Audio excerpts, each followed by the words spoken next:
천사의 아침 방문을 찾아오신 여러분을 환영합니다. 오늘도 아침 예배 말씀으로 믿음과 위로의 시간을 갖게 되길 바랍니다. 성도 여러분 안녕하십니까? 오늘도 아침 예배에 찾아오신 모든 성도님들을 진심으로 환영합니다. 혹시 교회 다니는데 소망이 없다고 느끼시는 분들이 계십니까? 말씀을 듣지만 소망이 생기지 않는 분들이 있으신가요? 그런 분들에게 오늘 말씀이 꼭 전달되었으면 좋겠습니다. 오늘 말씀을 통해서 소망을 얻고 주님께 가까이 나아가시길 간절히 바랍니다. 이제 기도하겠습니다. 하늘에 계신 아버지, 오늘 아침도 말씀으로 양심을 씻을 수 있도록 인도해 주심에 감사드립니다.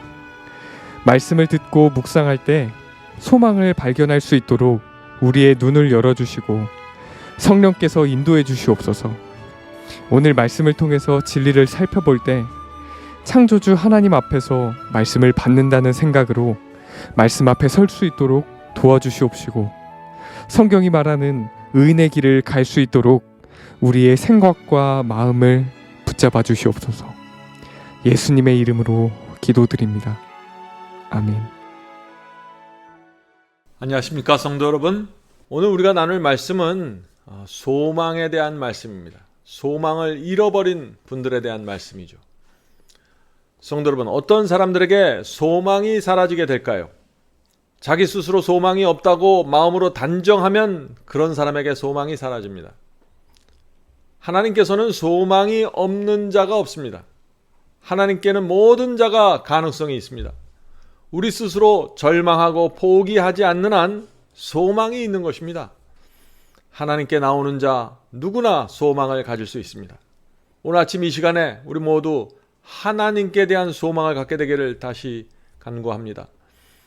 이사야 55장 7절 8절 오늘 본문 성경절입니다. 이사야 55장 7절 8절. 악인은 그 길을, 불의한 자는 그 생각을 버리고 여호와께 돌아오라. 자, 우리가 가던 길, 우리가 갖고 있는 생각을 버려야 됩니다. 그래야 여호와께 돌아갈 수 있다는 것입니다. 그리하면 그가 긍휼히 여기시리라. 우리 하나님께로 나오라. 그가 널리 용서하시리라.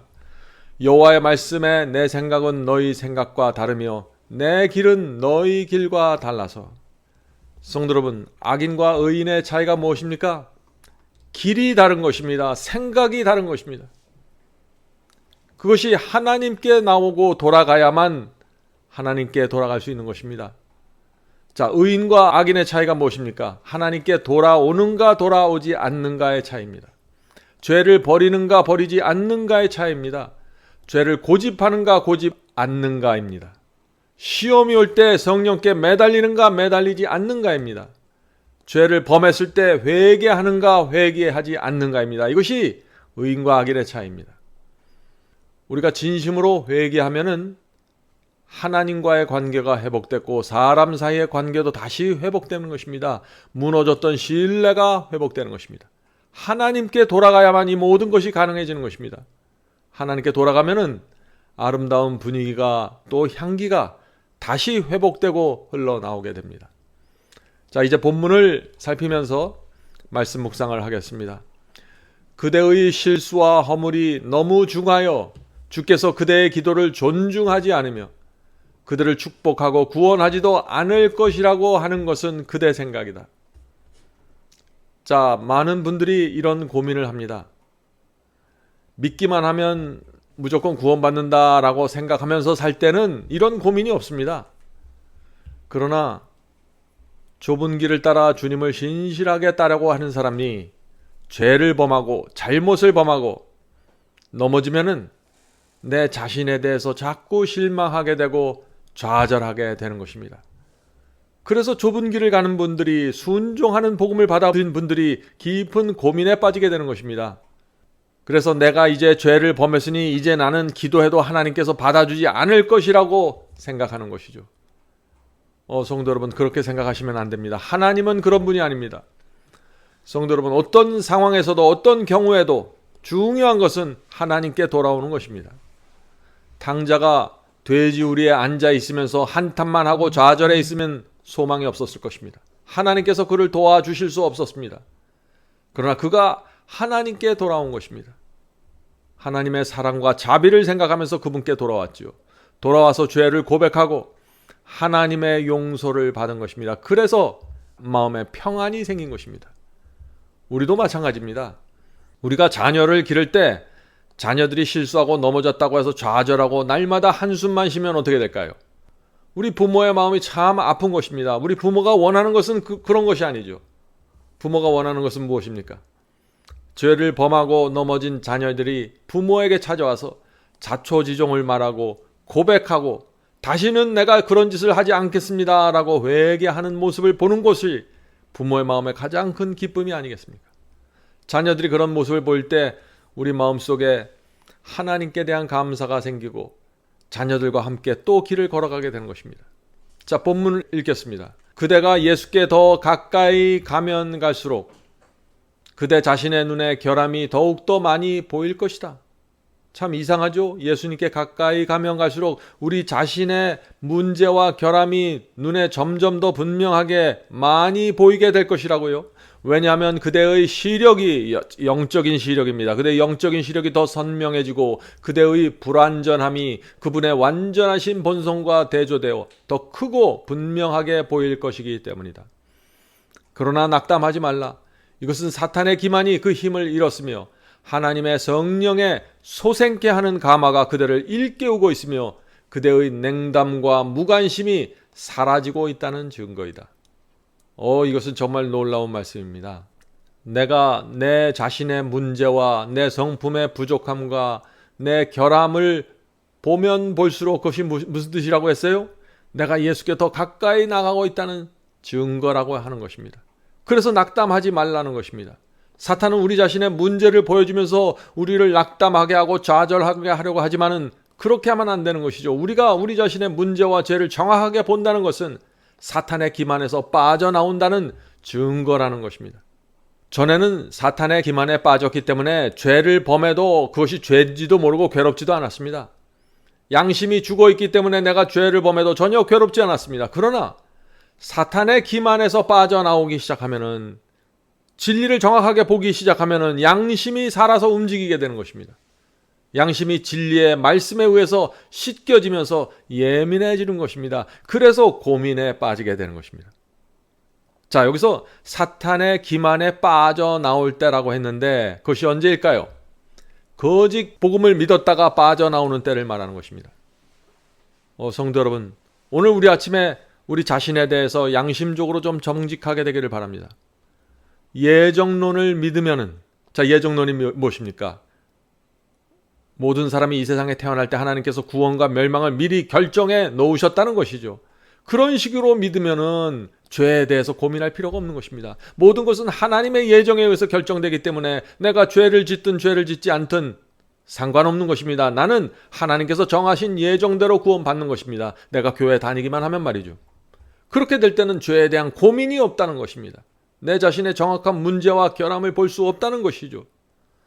자, 믿기만 하면 구원받는다는 복음 오늘날 기독교에 많죠?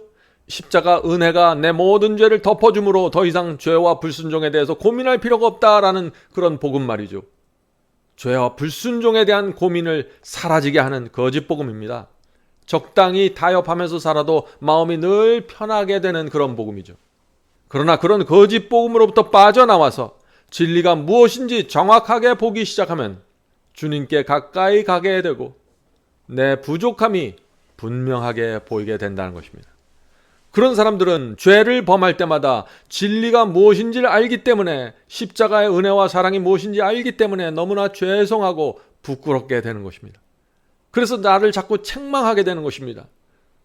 그러나 그것은 성령께서 우리 속에서 역사하고 있다는 증거라는 것입니다. 성도 여러분, 이것을 잊지 마시기 바랍니다. 진리를 정확하게 보지 못하면은 내가 주님과 멀리 떨어져 있으면 그런 성령의 역사가 일어날 수가 없는 것입니다. 그러나 주님께 가까이 가고 진리를 점점 더 분명하게 보면 내 삶 속에 있는 죄들이 보이고 불순종이 보이게 됩니다. 그리스도를 닮지 않는 나의 못된 기질과 성품이 보이게 되는 것입니다. 그래서 우리가 괴로움에 빠지고 고통에 빠지는 것이죠. 그러나 그때 성령께서 우리에게 오셔서 역사하셔서 희망을 주시고 용기를 주시고 다시 의의 길로 인도하신다는 것입니다. 성도 여러분, 그러므로 용기 내시기 바랍니다. 의의 길로 걸어갈 때 죄에 대한 고민이 깊어지는 것은 당연한 것입니다. 그러나 쭈그리고 앉아서 고민만 하면 되는 것이 아닙니다. 주 앞에 나가 죄를 용서받고 회개해야 되는 것입니다. 그리고 다시 일어나 감사와 충성으로 걸어가야 되는 것이죠. 자, 잠언서 24장 16절에 그래서 이런 말씀이 있습니다. 대저 의인은 7번 넘어질지라도 다시 일어나려니와 악인은 재앙으로 말미암아 엎드러지느니라. 자, 의인은 7번 넘어져도 다시 일어난다고 했습니다. 무슨 뜻인가요? 의인은 넘어져도 뻔뻔스럽게 살아간다는 뜻인가요? 그런 뜻이 아니죠. 의인은 넘어질 때마다 말할 수 없이 괴롭습니다. 이 양심이 말씀으로 씻겨졌기 때문에 괴로운 것입니다. 너무나 괴롭기 때문에 의인은 죄와 점점 더 멀어지는 것입니다. 죄를 미워하고 혐오하게 되는 것입니다. 성도 여러분, 의인이 이렇게 넘어질 때마다 다시 일어날 수 있는 이유가 무엇일까요? 회개하고 죄를 버리고 용서받기 때문입니다. 의인은 넘어질 때마다 자신의 문제가 무엇인지 깨닫습니다. 그래서 그 문제가 반복되지 않게 하기 위해서 겸손하게 자신을 낮추게 되는 것입니다. 의인의 이런 태도 때문에 성령께서 그 영혼을 회복시켜 줄 수 있는 것입니다.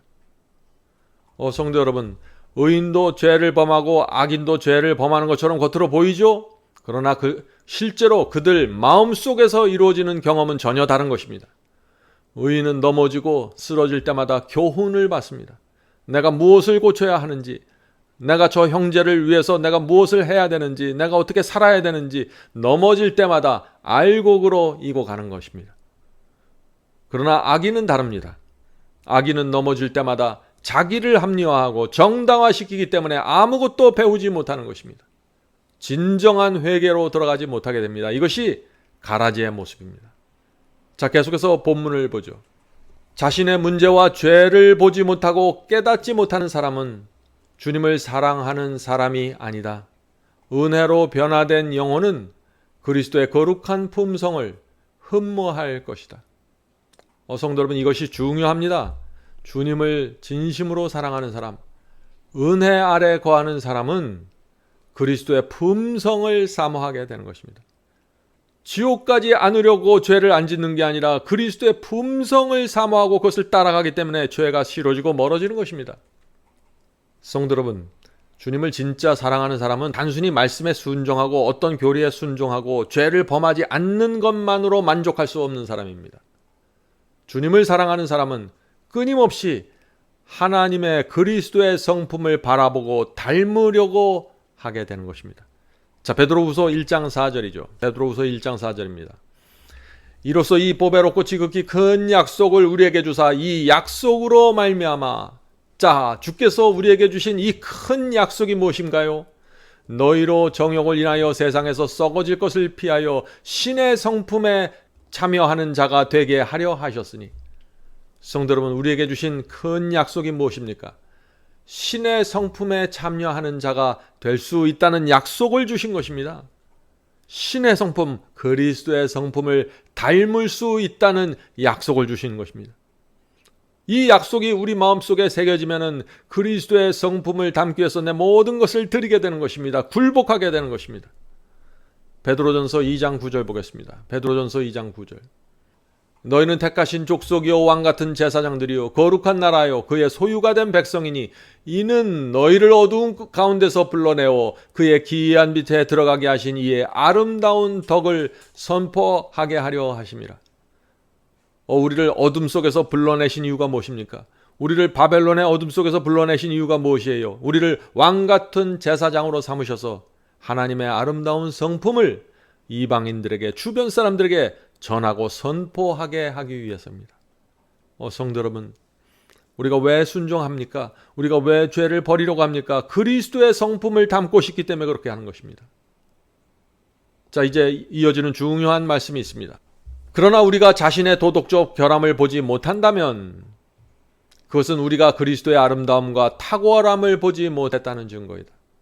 내 자신의 문제와 내 성품의 결함이 무엇인지, 내가 어떤 못된 기질을 갖고 있는지 이것을 보지 못하면 무슨 뜻이에요? 그것이 그리스도의 아름다운 성품과 그리스도의 위대함을 보지 못하고 있다는 증거라고요. 우리가 우리 자신에게서 자랑할 만한 것을 더 적게 보면 볼수록 우리는 구주의 무한한 순결함과 자애 가운데서 자랑할 것을 더욱더 많이 보게 될 것이다. 우리 자신의 죄된 모습은 우리로 하여금 죄를 용서할 수 있는 그분께로, 주님께로 나아가게 한다. 성도 여러분, 주님을 사랑하는 사람들은 두 가지를 보게 됩니다. 첫째는 주님이 얼마나 순결하고 자애로운 분인지 보게 됩니다. 주님의 사랑과 자비가 얼마나 많은지 보게 되는 것입니다. 주님을 사랑하면 그것이 눈에 들어온다는 것입니다. 주님의 사랑과 자비를 정확하게 보니까 주님을 사랑하게 되는 것입니다. 자, 둘째는 내가 얼마나 죄된 사람인지 보게 됩니다. 주님을 정확하게 보니까 내가 얼마나 죄된지를 보게 되는 것이죠. 주님을 사랑하면 할수록 내가 얼마나 부족한지 깨닫게 됩니다. 그러나 주님을 진심으로 사랑하고 주님을 진짜 아는 사람들은 절망하지 않습니다. 내가 얼마나 부족한지 알아도 절망하지 않는다는 것이죠. 왜 그럴까요? 주님의 사랑과 자비가 얼마나 깊고 큰지 알기 때문입니다. 아버지를 알기 때문이죠. 주께서 나를 얼마나 용서해 주려고 기다리고 계신지 알기 때문입니다. 그래서 당자처럼 주님께 달려가게 되는 것입니다. 그리고 당자가 받은 그 용서를 나도 받고 아버지를 위해서 온 마음을 다해 충성과 감사의 생애를 살게 되는 것입니다. 이것이 성경이 말하는 복음입니다. 자, 계속해서 본문 읽겠습니다. 하나님께서는 인간이 인간을 취급하듯이 우리를 취급하지 않으신다. 하나님의 생각은 자비와 사랑과 가장 부드러운 동정으로 가득 차 있다. 주님은 풍성하게 용서하실 것이다. 하나님께서는 내가 짙은 구름에 사라진 같이 그대의 허물을 제하여 버렸다고 말씀하신다. 하나님은 이렇게 용서하기를 좋아하시는데 우리는 죄를 범한 우리의 형제와 자매를 어떻게 바라봅니까? 많은 경우에 정죄합니다. 지난번에 범한 그 죄를 또 범했구나 하면서 한심하게 쳐다보죠. 지난번에 그 죄를 범했는데 이번에 또 그 죄를 범했다고 책망하는 것입니다. 그러나 하나님께서는 그렇게 우리를 바라보지 않는다는 것입니다. 우리를 용서해 주실 때마다 한 번도 죄를 범한 적이 없는 그런 사람처럼 우리를 대해 주시고 죄를 사해 주신다는 것입니다. 얼마나 감사합니까? 하나님의 사랑과 자비에 거기에 우리의 소망이 있는 것입니다.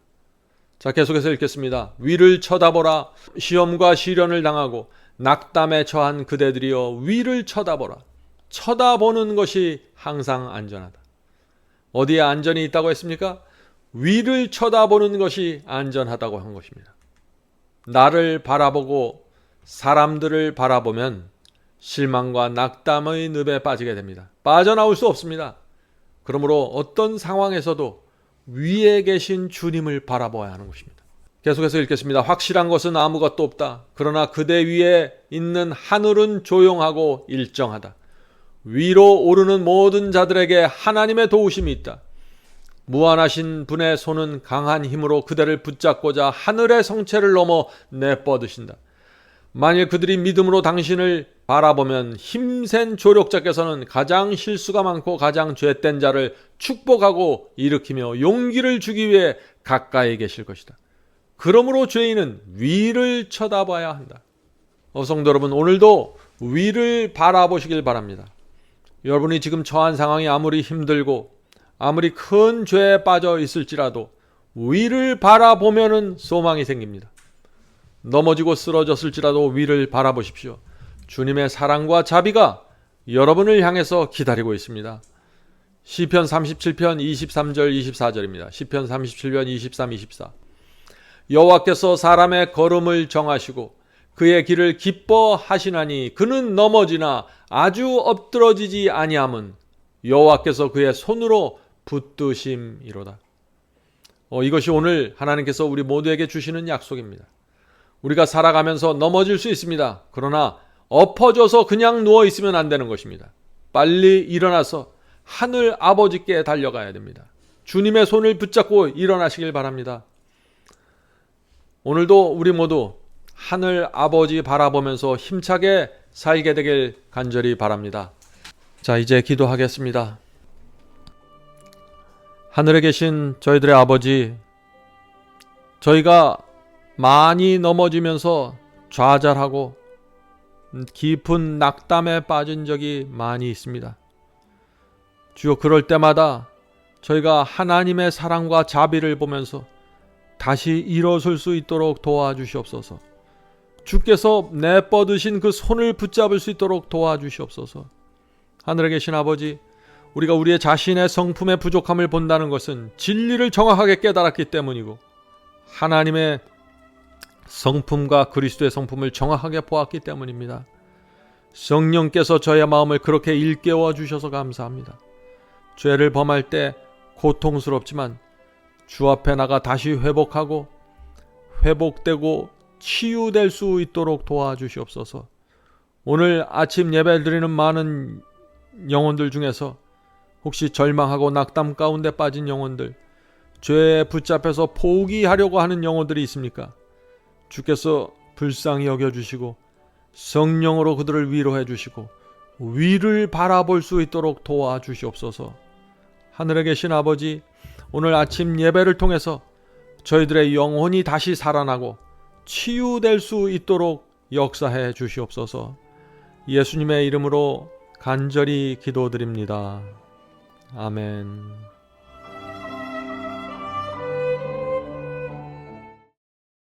성도 여러분, 마지막 사명에서는 아침 예배 채널을 유튜브에서 별도로 운영하고 있습니다. 아침 예배 채널에서는 매일 새벽 4시에 예배 영상이 올려지고 있으며 특별히 아침 9시에 생방송 예배가 진행됩니다. 아침 9시 생방송 예배가 아침 예배 채널의 독특한 특징입니다.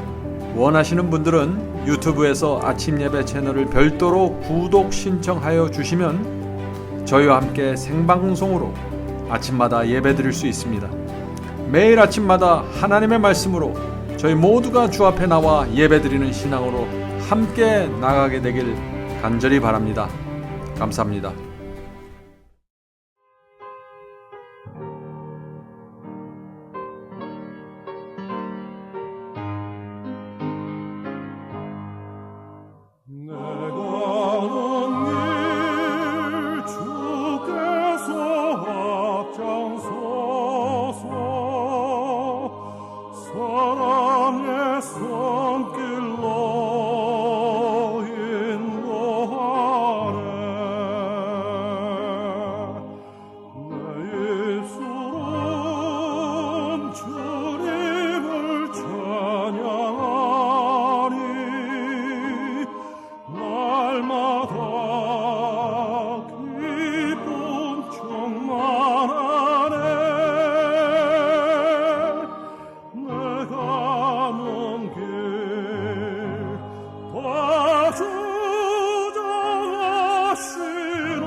주장하시